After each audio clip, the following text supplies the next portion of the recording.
First time I talk about it? Less than that. Yeah. Right now, he'll turn up.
Okay, good morning. Thank you all for being here.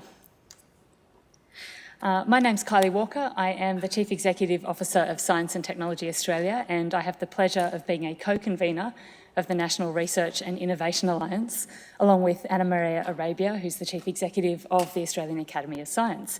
And thank you to the Academy for hosting us here today. I do have to attend to a little bit of housekeeping. Firstly, please make sure that your phones are on silent. If the evacuation alarm sounds, please stop what you're doing and calmly make your way to the nearest exit. For those of you located in the lower theatre, the exit is straight out each doorway to the sides here. And those of you located in the upper area, the exits are located down the stairs on each side as well. If it becomes necessary to evacuate, please follow the directions of the Shine Dome staff around to the foyer and assemble in the car park next to the dome. Before we begin, I'd like to acknowledge the traditional custodians of the land that we're meeting on, the Ngunnawal people. We wish to acknowledge and respect their continuing culture and the contribution they make to the life of this city and to this region. We also would like to acknowledge and welcome any Aboriginal and Torres Strait Islander people who may be attending today's event.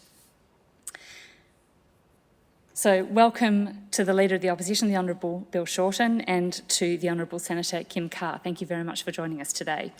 The National Research and Innovation Alliance is a group of all of the major non-government bodies that support and represent research and innovation across the natural and social sciences and technology.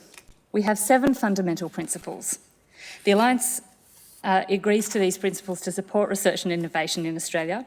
They are investing strategically and sustainably, They are building our research workforce, getting and keeping the best people, building a productive, system and getting the most out of it. Being among and working with the world's best, as we recognise that science and indeed all research is an international collaborative effort. Bringing industry and academia together, expanding industry research and investing in our best research and our best researchers. So thank you very much, Mr. Shorten, for your strong and your steadfast support for Australian research, both in your own right and as expressed through the Shadow Minister, Senator Kim Carr, who is a fierce advocate for the sector. We look forward to hearing today how Labor will ensure that the creation and application of knowledge plays a central and important part in federal politics, both now and going forward. Please join me in welcoming the Honourable Bill Shorten.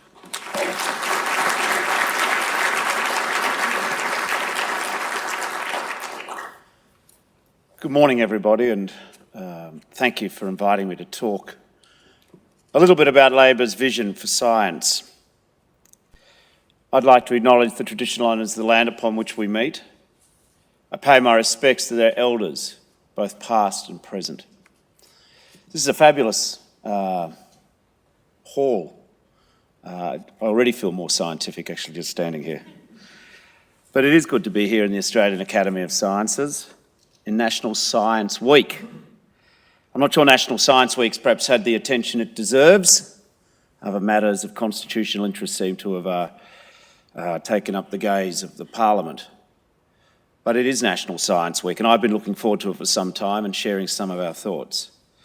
I want to thank Kylie and Anna Maria, the National Research and Innovation Alliance, for the chance to talk to a room full of Australia's best and brightest scientists, students, champions of discovery.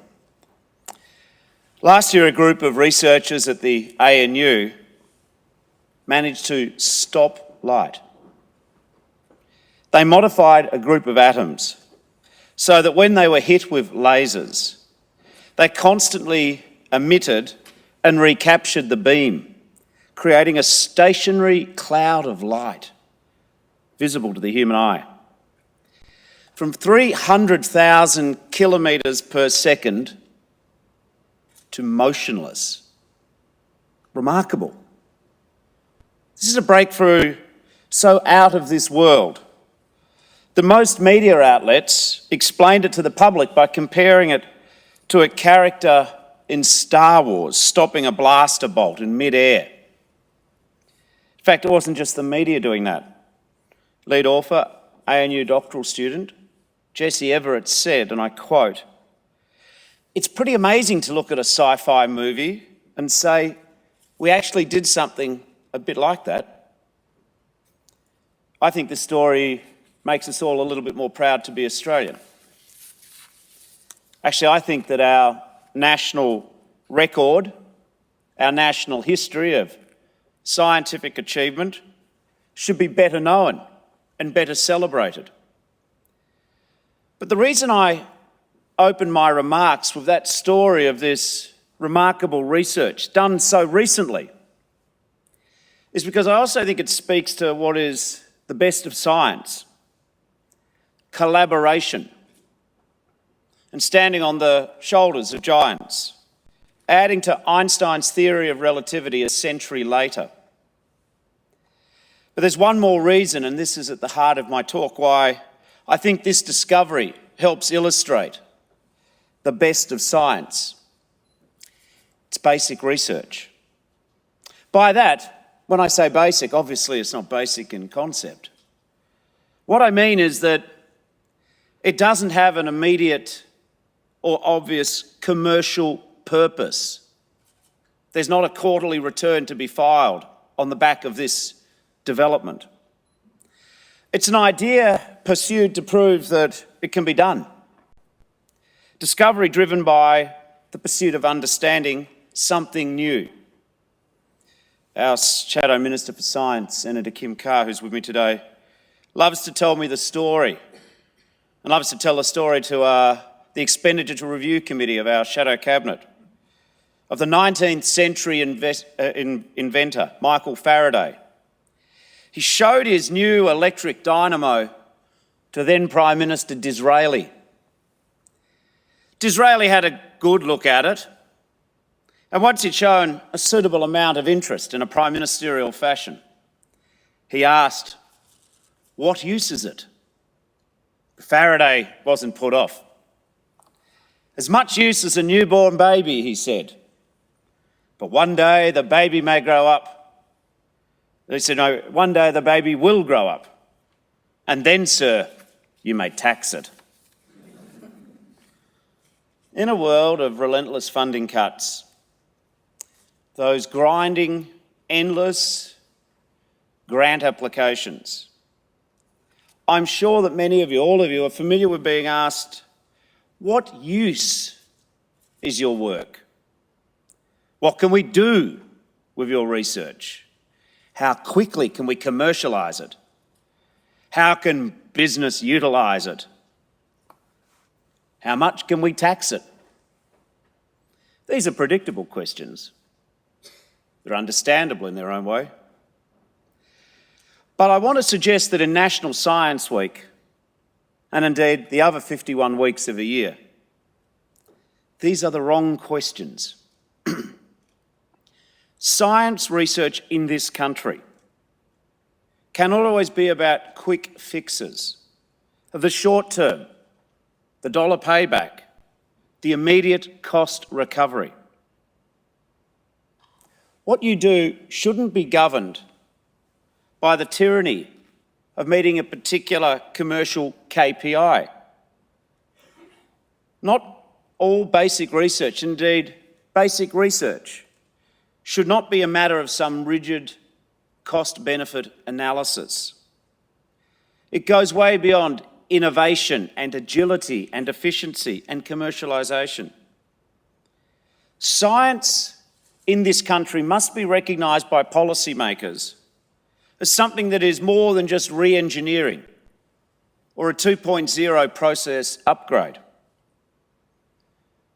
We have to restore a view in this nation that basic scientific research is fundamental because it's about pushing our knowledge to new heights.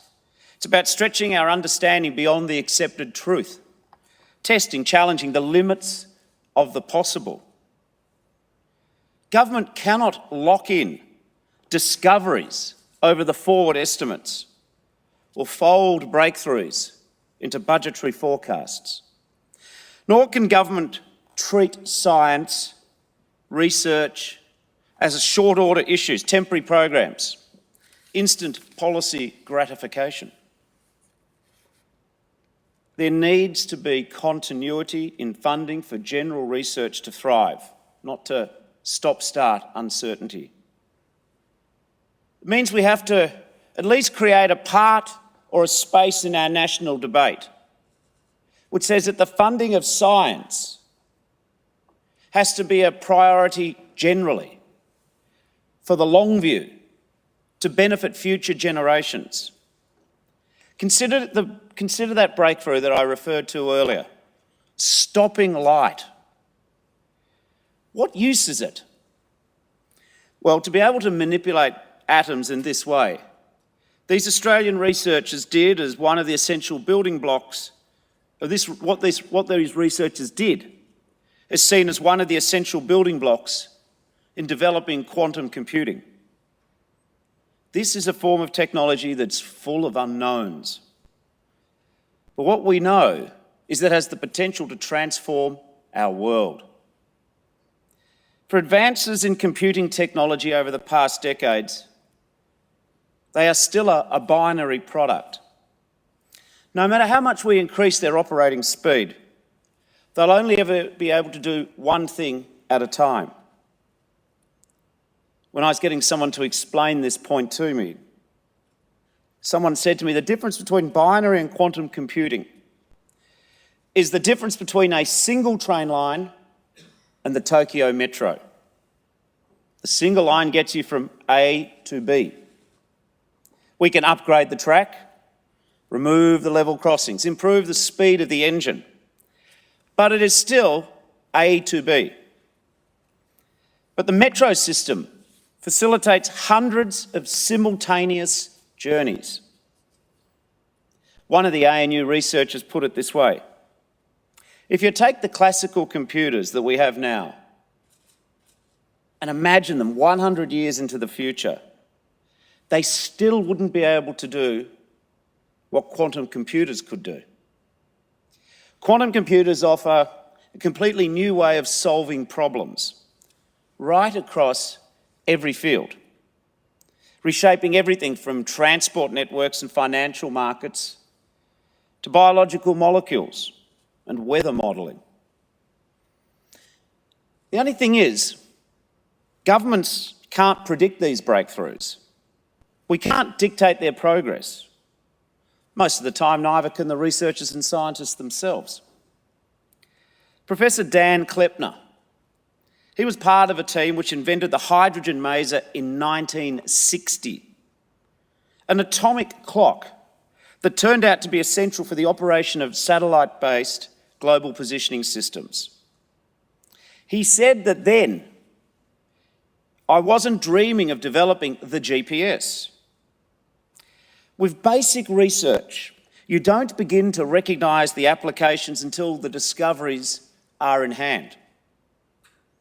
Isabelle Rabi's work on magnetic particles, it won him the Nobel Prize for Physics in 1944. But it took 30 years of subsequent collaboration, expansion and application to turn that discovery into the first MRI. MIT's Richard Schrock, who won the Nobel Prize for Chemistry in 2005, said he got there with basic research. I love the way he explains the importance of basic research. He put it this way: the value of basic research is you discover something you didn't expect, that nobody expected.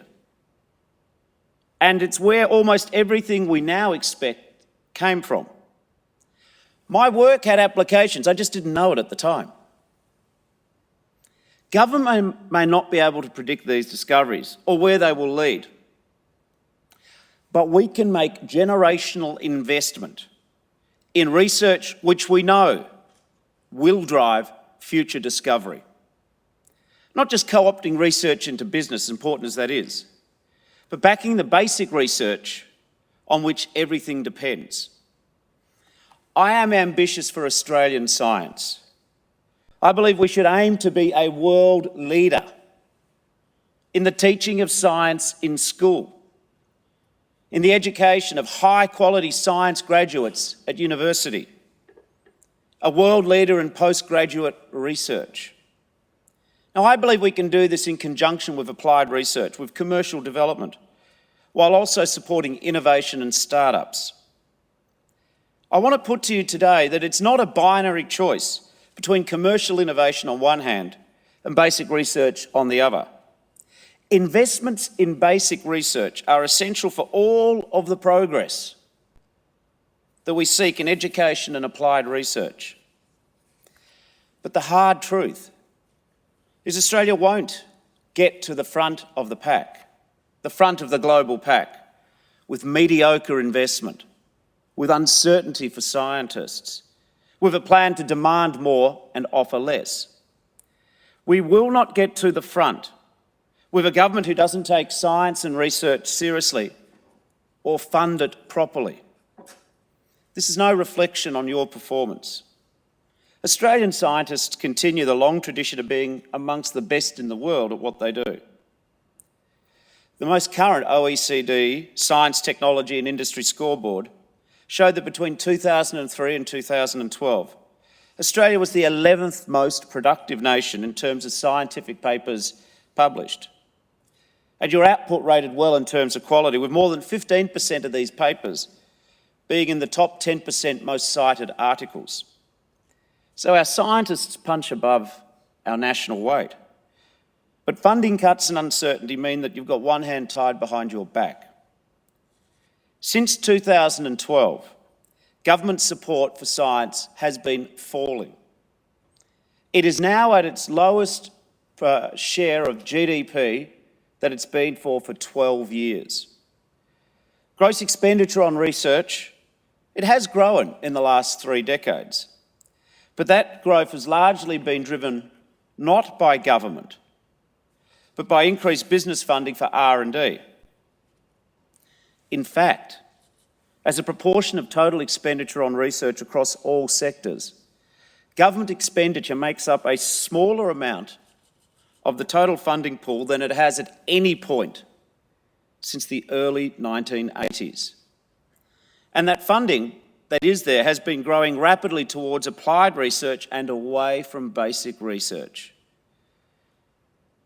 The science community of Australia cannot afford a Hunger Games scenario where different spheres are competing for dwindling government investment, and our investment is only middling in terms of the OECD tables, only middling. I think it's uncomfortable for Australians to realise that we're only the middle of the OECD in science research funding. It is not a satisfactory state of affairs. We are a nation who prides ourselves on our capacity, but the numbers do not reflect our rhetoric. I believe there is a more active, more constructive and more strategic role for government up and down the research and science chain. I speak of where government provides the resources for basic science, where universities, agencies and institutes supply the labour, the talent, the training and the commitment. And their results inspire innovation, private investment, further research and development, which leads to new products, new industries, new jobs, better living standards. But without basic research, we cannot hope to achieve what we wish to in applied research. And without applied research, there cannot be the technologies we need to build new industries. One way of securing a greater return for investment is to encourage better cooperation between private companies and the public research agencies and universities. The FFF review, for instance, recommended looking at a premium rate for the research and development tax incentive, where companies collaborate with public agencies and universities. But this is just one suggestion. I want to put to you today that the important thing is cultural change, building capabilities in Australian industry which draw upon Australian research. Making a breakthrough isn't the end of the researcher's job. All can play a leading role in driving take-up of the breakthrough. And I know this depends on certainty for researchers, for universities, for research centres and for firms, and on a shared commitment to greater investment.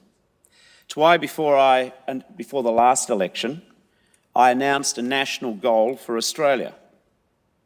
Our national goal should be to lift our investment in research and development by government, by universities, and by our private sector. And I suggest our goal should be moving the proportion of science expenditure to 3% of our GDP by 2030. This is a collaborative effort, but we need to be ambitious. We should aim for the best. I don't want to arrive in 2030 and say, do you remember in 2018 when we had the chance, in 2017, we had the chance to set a bigger target? I don't want to be here in 2030 saying we have gone backwards even further. I can promise you all that Labor will continue to treat science and research, innovation and education as first-order policy priorities. Indeed, this year we've already made an important commitment to the future quality of Australian research. You might remember back in April, the government made a grab for the headlines by claiming that it had abolished 457s. That's the visa class for skilled temporary workers. I understand that this announcement came as a big shock to the research community, knowledge industries and the tech sector. I'm all for standing up for Australian jobs, but that shouldn't mean denying Australian researchers, firms and grad students access to the best in the world and leaders in their field. Our home is a remarkable country to visit, to study, to teach and to learn and to collaborate in. We should be doing everything we can to attract the world's finest minds, especially given the academic and political climate in other leading research nations.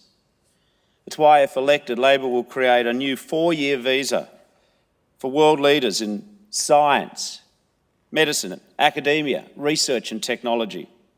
A smart visa to attract the best and brightest, allowing internationally recognised specialists to collaborate with Australian universities, researchers, scientists and startups. Our smart visa would also provide a pathway to permanent residency for educators, for innovators, for researchers of global standing. This is about getting the balance and skilled migration right, not substituting for Australian skills and knowledge, but enhancing them. I can assure you there is much more to come.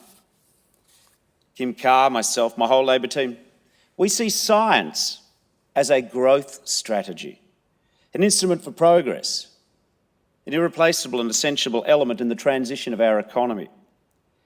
It's practical, hard-edged, here and now plans, as well as a long-term view about where this nation's future needs to be headed. You all know that we live in a time of profound change, rapidly accelerating, massive change. Breakthroughs in research and advances in science and technology inevitably create disruption in existing business models, for workforces, for existing business sectors.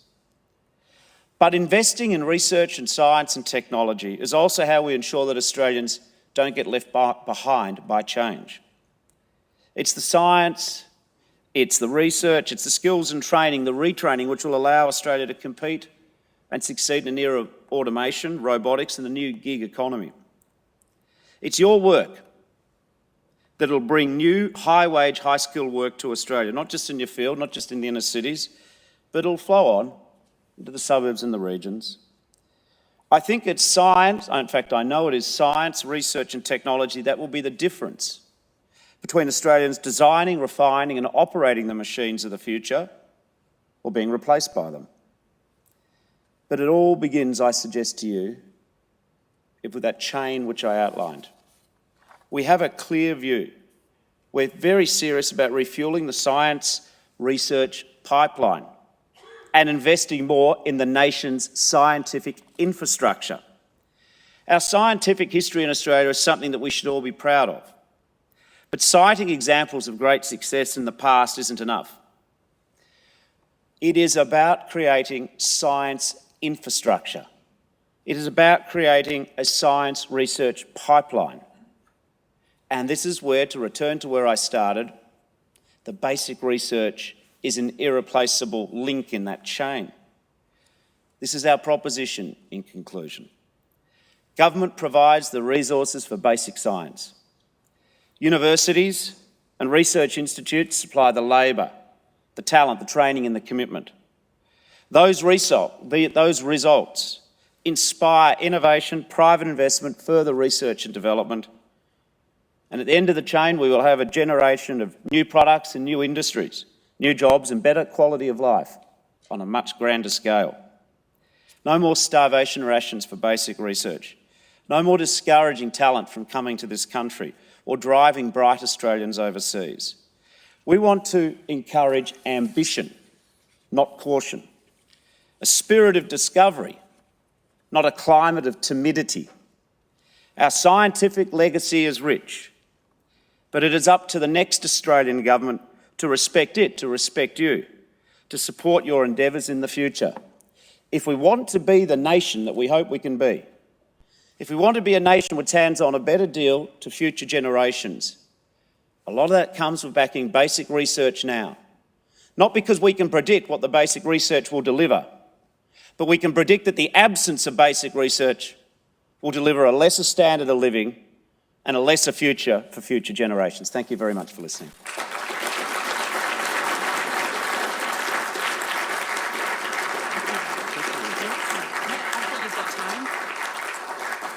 Thank you very much, Mr Shorten. On behalf of the National Research and Innovation Alliance, we're heartened to hear that Labor will continue to put support for great Australian research at the heart of its policy platform. Of course, we will always advocate for strong, stable, strategic and robust investment in research and in the important infrastructure which enables it to happen. Now, we do have time for a few questions and we have some roving microphones, so I'll encourage you to put your hand up, please, if you have a question to ask. And when the microphone comes to you, to please stand up and introduce yourself before asking a question. I'll ask members of the press to please hold your questions for the press conference, which will occur in just a few minutes outside. Thank you. So we have a question at the front here, please. Mr Shorten, it's Connor King. I'm from the Innovative Research University Group. Just like to go to your GDP target and the implications that it has. Senator Birmingham has been running a fairly simple line in his attempt to overturn or to get his higher education changes through, which simply says that, oh, shock horror, higher education funding's growing faster than GDP. Now, if you think that through, what you're saying, in fact, is we need that to happen, and in fact, it's a positive thing. The only way in which we can increase the GDP investment is indeed for the investment to grow faster than GDP is growing. So I'm assuming that under a Labor government, you'd be quite happy to have that outcome continue. Yes. I just wanted to prove I could answer a question quickly, because you might think other questions I don't. The answer is yes. Elections are parallel universes sometimes. In the last election, 8 weeks, longest one in 50 years. It was quite interesting. It's the first one I'd been in as the leader. But what I didn't predict, there was a few unpredictable moments when you're out with the public, but that's great. 1 out of the 2 candidates enjoyed that. But I got asked a number of days in a row by conservative newspapers, how can you prove that funding in education will boost GDP? I thought I live in a parallel universe. I sort of thought I didn't have to go back and prove the link between education, skills, and economic growth. So sometimes you've got to keep remaking the case. But there can be no doubt that the most successful nations in the world, dare I say it, the most egalitarian nations, the nations with the highest participation of people, of citizens in the economy, they also are doing better than us in science research. There can be no doubt about the link between properly funding research. And our propositions, I didn't go at great length today, but we're currently reviewing the policies we took to the last election. But it's a challenge in our schools if we've got maths teachers teaching maths who aren't qualified in mathematics. Now, that's no reflection on the teachers. They're being asked to do a lot with less, so I get that. But we had a plan at the last election to provide 100,000 scholarships over 5 years for students who finish school to go and do STEM courses, just scholarship, there's the money.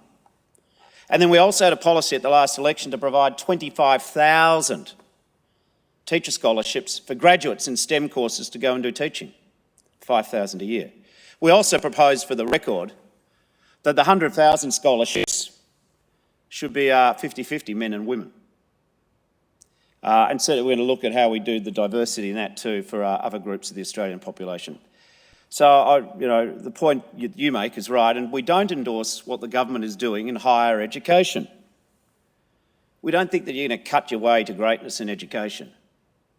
We don't think that you should be lowering the threshold at which students pay their HECS. People live in the real world. The families of scientists and postdocs are already subsidising scientific research in this country, aren't they? The people who probably one day should get I don't know if there's a civilian scientific medal, but it's the families of postdocs, who basically subsidise their loved one's sort of passion. But the nation's also been relying on these people too. So lowering the threshold for when you repay your HECS, just stupid. Raising the cost of courses, just stupid. So we have a different philosophy about it. I have another question on the right here. Mr. Shorten, I'm Stephen Horn, representing the Statistics Society of Australia. About a third of our members are in research and teaching institutions, a third are in industry, and the other third are in government. There is a concern about integrity in the collection and use of data within government and outside of government and how it's reported. And beyond that is a concern about the maintenance of a cadre of properly trained statisticians to present this to the public. Having fast computers is not enough. You also have to have the people, the data which will feed that computers and give us the policy outcomes that we expect in the public sector. I wonder if these sort of calculations have come into your policy deliberations. Science isn't just about discovery, it's also about understanding the environment we live in, whether it's human or natural. And that's, I think, a gap, a lacuna in the current thinking. Well, my comments cover all forms of science, but your contributions, I think, particularly timely. We're going through this statistical survey of Australians' attitudes on a voluntary basis to same-sex marriage. The ABS has got a lot of serious work to do, so I think it's crazy they're going to be put all their resources into this. But I think the census and now this is showing successive governments on both sides have not adequately funded statistical research. So I hear that loud and clear. I'm not making that a partisan point. The point about the postal survey, well, that's partisan. I think that's just a joke. We could all close our eyes and hold a vote here and that'd be, about the same outcome, wouldn't it? But the bigger point is that successive governments, I think, haven't properly supported the ABS. And that's something which we have to address in our policy formulation. And within researchers across government generally, there's been a bit of a trashing of the Commonwealth Public Service. I'd say more by Conservatives. We always had tough budgets. But you'll never hear a Labor person, or you shouldn't, talking down our public service.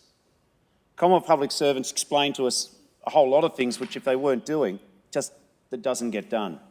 So I'm deeply conscious about respecting the role of research in the public service, about some of the too deep cuts of public service employees, which goes in research. And of course, in terms of the ABS, we are asking the ABS to do a whole lot more with a whole lot less. And it is a challenge, because how can policymakers make decisions if we don't have if we don't have the best data? Thank you. We have a question at the back. Thank you. Thank you, Mr. Shorten. I'm Rod Boswell. I'm a Professor of Physics at the ANU, and I also have a couple of quite successful startups in the US. One of the major reasons I've found from colleagues in the US is that small business industrial research grants at the very beginning have a major effect on the success rate of startups. And this is where government really gets involved with the startup itself. I just wondered if you have any policy on this.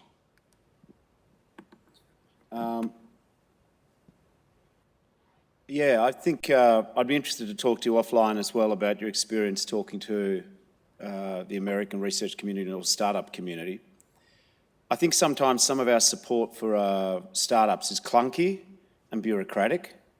We're keen to encourage the development of incubators, for example, where you get bright postgrads doing work at business incubators within universities where there's sort of an access to people who can train up researchers in business skills. It's more complex than that, but create that creative environment. The intersection of our tax laws is important, but I'm interested to hear more about the industrial research, small business propositions which you were talking about. Perhaps Okay, I'll I think we have time for one more. Thank you.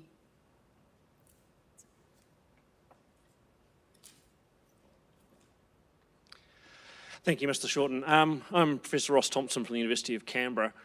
I heard you use the word culture, and my observation is that Australia continues to not have a culture that really celebrates science and innovation, and in fact that we may be going backwards in terms of the way in which we value science in our political debate and in our social setting as well.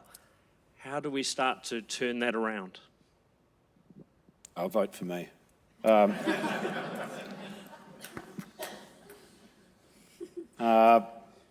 for a reason. I think leadership matters.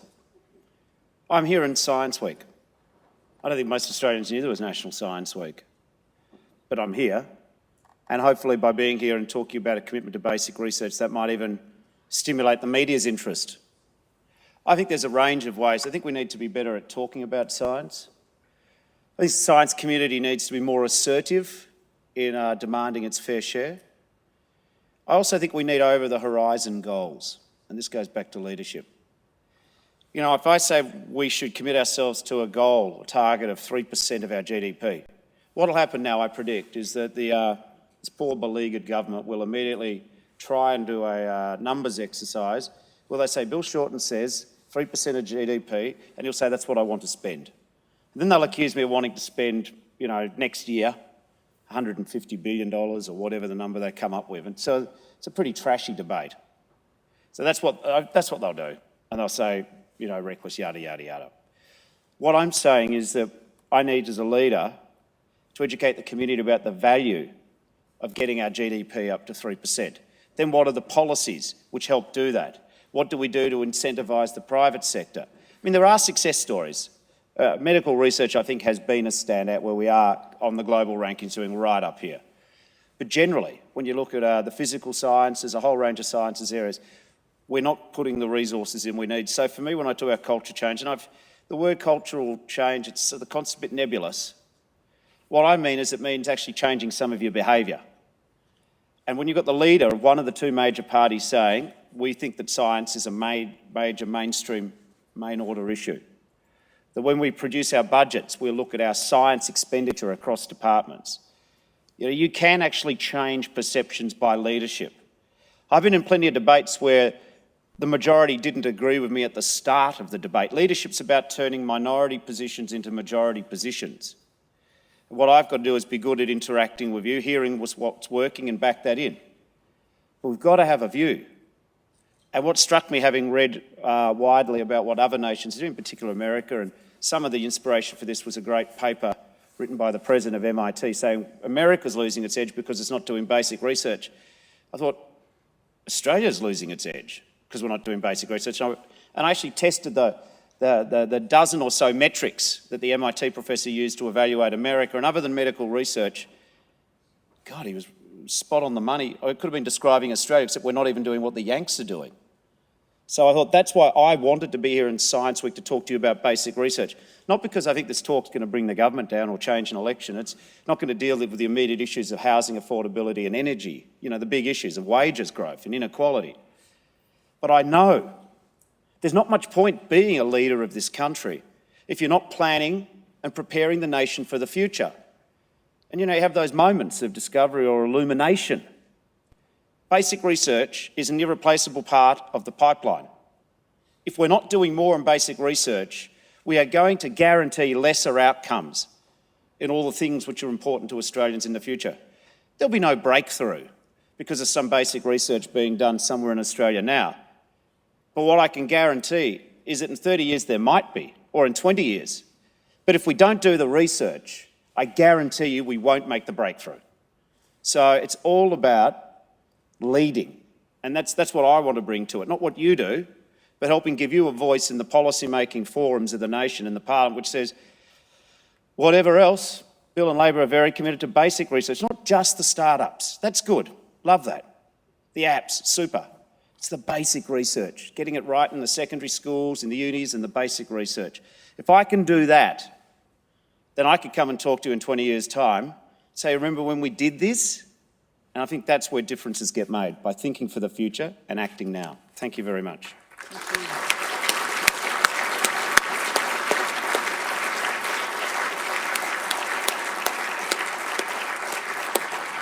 Thank you, Mr. Shorten. The National Research and Innovation Alliance looks forward to continuing to work with you to support knowledge creation and its application. Now, members of the Alliance, if you could please make your way back to the Jaeger room, and other distinguished guests, thank you very much for joining us here today.